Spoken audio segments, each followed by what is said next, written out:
Well, a bit of calm and normalcy has returned to markets across the past week after some pretty volatile selling. Hi there everyone, welcome to the Traders Circle weekly market update. Today is Tuesday the 13th of August 2024, and before I begin, I'd just like to ask you to please click the subscribe button, click the like button. We're only a few subscribers away from 600 and it would really help us out a lot if you did hit that subscribe button. I also need to make you aware that whatever I say is general advice only, and you have to consider whether it's appropriate for yourself.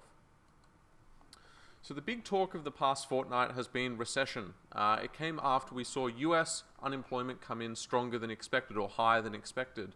That sort of forced US government bond yields lower, it forced US interest rates lower, forced forecasts for the federal funds rate lower, and it also sort of came right after the Bank of Japan lifted their own interest rate on short-term debt. That difference in movement with the Bank of Japan lifting rates and US rates being pushed lower caused a bit of an unwinding of what had been a very, very well-funded carry trade, where people were borrowing in Japanese yen at close to 0% interest rates and lending in US dollars at 4.5%, 5% interest rates. So with the interest rates heading in different directions, there was a very, very rapid unwinding for some people of that sort of carry trade that forced the Japanese yen strongly higher, forced the US dollar lower, forced other currencies lower, and it led to some of the most volatile periods we've seen in Asian markets for a long time. In fact, it was probably the biggest couple of days selling the Japanese market has ever seen. We saw similar strong movements in Korea and in Chinese Taipei, or Taiwan, and other parts of the Asian region. So that sort of unwinding is what led to just how volatile the markets were over that period. But it did sort of highlight, just how worried US investors are about a potential for recession as well.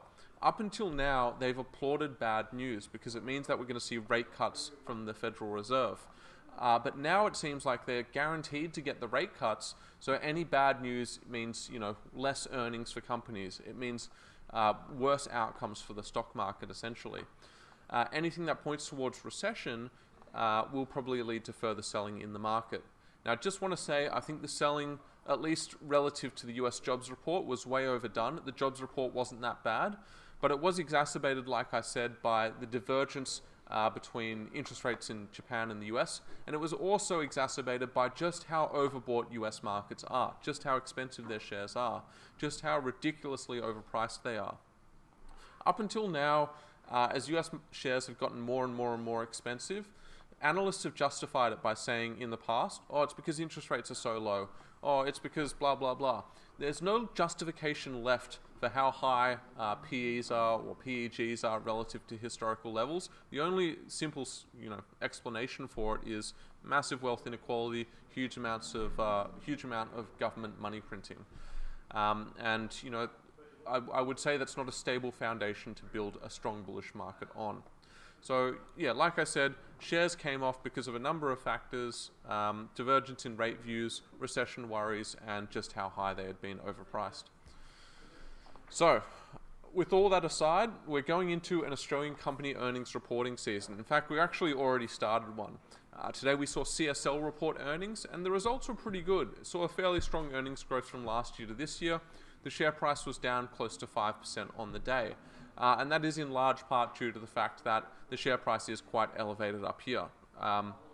It came off 5%, but it's still much higher than it's been for the last several months. So tomorrow we've got another company, CBA, reporting earnings, and their share price is extremely high as well, probably the most expensive bank on earth. They're going to have to achieve a pretty stellar result to justify their current high valuation. Currently, analysts are expecting, or the average analyst is expecting a drop of about 5% in CBA's cash profit, from a little over 10 billion to a little under 10 billion this time around. And that drop of 5% in cash profit, it's a little bit odd when you consider just how high the share price is, trading roughly 20 to 30% higher than it was for the majority of last year. So a lot of it's also going to come down to their sort of forward guidance, how good they think earnings are going to be next year, and how much they're able to avoid bad and doubtful debts. There's plenty of company earnings reporting over the next week, week and a half, 2 weeks, and indeed for the rest of the month. So if you are considering a trade or investment at the current time, make sure you first check the company's investor calendar. Just go to Google, type in the stock code and key dates, stock code, financial calendar, something like that. It should come up. And consider how that report might affect your trade or investment. Moving beyond that, a sort of wider picture for the Australian market is the continued weakness in iron ore. Comes after weak performance of the Chinese economy, particularly their iron ore demanding sectors or the steel demanding sectors, such as the property sector. And that weakness is dragging down the demand for steel, dragging down the demand for iron ore. Iron ore prices just dipped below 100 US a ton again, and that's obviously led to selling in the iron ore stocks. So BHP, Rio, Fortescue trading at very, very low levels, pretty much the lowest they've been all year. Pretty much the lowest they've been since sort of the lows of 2022, 2023. For our market to see too much further gains, we'll probably need to see a big rebound in iron ore. The banks can't do it all by themselves. Like I said, CBA, it's already extremely expensive, despite the fact that earnings are expected to decline. And yeah, so the weakness in iron ore acting like a bit of a weight, an anchor to our market. So let's have a look at the charts for this week, guys. This is the US S&P 500. It broke the longer-term uptrend line, but it still has a longer-term uptrend, still with longer-term high peaks and troughs. And yeah, we've basically seen it come down in the short term to find some support at 5,200. It bounced from that level, and then it's trading roughly at resistance right around 5,380 at the moment. If it can break through that sort of gap level there, 5,380, we're then starting to look towards 5,500 or so. Unfortunately, we can't get a good downtrend line in, but if it does get back to around 5,500, we will start to be able to draw a downtrend line potentially. But otherwise, it needs to break through 5,380 for further gains to look likely. And that sort of rebound movement, it's had that sort of easily predictable rebound so far. So what it does from here is a little bit more up in the air. If we have a look at our XJO, we've also had our sort of easy rebound movement or easily predictable rebound movement. We've come off support at 76.30-ish.